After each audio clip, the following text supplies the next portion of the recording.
আসসালামু আলাইকুম। আপনি লিভারপুলের জয়কে কি নরমালি দেখবেন?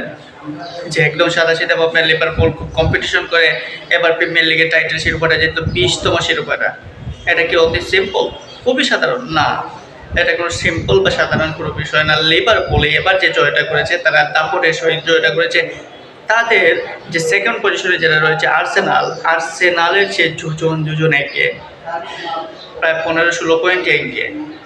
সো এই জয়টাকে আপনি লিভারপুলের একছত্র আধিপত্য বলতে পারেন, কারণ আধিপত্য বিরাজ করার ফলেই তারা কিন্তু এত পয়েন্টের গ্যাপের মধ্যে থেকে টাইটেল শিরোপাটা 20তম শিরোপাটা জয়লাভ করেছে।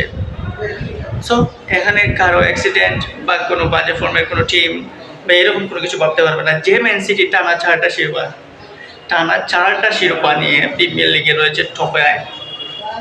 সবাই ভাবছিল যে এবারের শিরোপাটাও হয়তো এই ম্যান সিটি নেবে, কারণ 19-20 সালের পর থেকে ম্যান সিটির রাজত্ব শুরু হয়ে যায় পেপ গার্দিওলার অধীনে, এবং সেই গার্দিওলা টানা চারটা শিরোপা এনে দেন ম্যান সিটির। কিন্তু সেই ম্যান সিটি এবার পয়েন্ট টেবিলের দ্বিতীয় সারিতেও থাকতে পারে নাই, পয়েন্ট টেবিলে রয়েছে 3 নম্বরে। দেখতে হবে যে লিভারপুলের জয়টা কখনোই আপনি ছোট করে দেখতে পারবেন না। 20তম শিরোপাটা ম্যানচেস্টার ইউনাইটেডের সময় পরিমাণ, যে ম্যানচেস্টার ইউনাইটেড আমরা জানি প্রিমিয়ার লিগে কতটা দাপট দেখাতো এক সময়, কিন্তু সেই 2012-13 সালের পর থেকে ম্যানচেস্টার ইউনাইটেডের আর সেই আগের তার নাই, এখন তারা একদম ঘুমন্ত।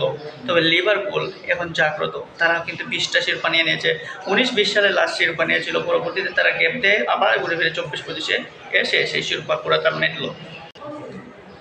লিভারপুল শুধু যে শিরোপা কোথায় মেটালো তেমন না, তারা একদম এত দাপট হয়তো লিভারপুল এর আগে কখনো দেখা নাই। তাছাড়া তাদের যে ডাচ কোচ সেই স্লট প্রথমবারের মতো প্রিমিয়ার লিগ শিরোপা জিতেন। তারপর তাদের যে ক্যাপ্টেন ভ্যান ডাইক, তিনিও কিন্তু ডাচ, অর্থাৎ নেদারল্যান্ডের কোচ, নেদারল্যান্ডের ক্যাপ্টেন। ইতিহাসে প্রথমবারের মতো তারা প্রিমিয়ার লিগের শিরোপা জিতলেন। শুধু ডাচ কোচ স্লট কিংবা ভ্যান ডাইক ক্যাপ্টেন তা না, সেখানে দেখবেন আর্জেন্টিন মিডফিল্ডার ম্যাকঅ্যালিস্টার কি দুর্দান্ত পারফরমেন্সের প্রথমবারের মতো সেই প্রিমিয়ার লিগের শিরোপাটা জিতলেন। এবং ব্রাজিলের গোলকিপার যে অ্যালিসন বেকারের কথা তো আর নতুন করে কিছু বলার নাই। তিনি তো সবাই জানে যে অ্যালিসন বেকার কী ধরনের গোলকিপার। সেই অ্যালিসন বেকার এইবার দ্বিতীয়বারের মতো সেই শিরোপাটা অর্জন করলেন, টাইটেল শিরোপা। অর্থাৎ 19-20-এও অ্যালিসন বেকার ছিলেন, এবার এসে 24-25-এও এসে ওই অ্যালিসন বেকারের উপর সেই লিভারপুল বল করেছে, এবং সেই লিভারপুল এখনও তার উপর আস্থা রাখছে।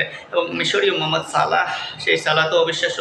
লাস্ট যে ম্যাচে তারা জিতে শিরোপা নির্ধারণ করে টটেনহামকে 5-1 যে হারিয়ে, সেই টটেনহামের বিপক্ষেও কিন্তু সালাহ গোল করলেন। তো সালাহ সবসময়, মোহাম্মদ সালাহ হয়তো কিছুটা মধ্যখানে একটু খারাপ অবস্থান গিয়েছিল, তবে আবার তিনি ফিরে এসেছেন দুর্দান্তভাবে। সো এই লিভারপুলকে অভিনন্দন জানাতে আপনি ভুলবেন না, এই লিভারপুল সত্যি অন্যরকম লালে লাল।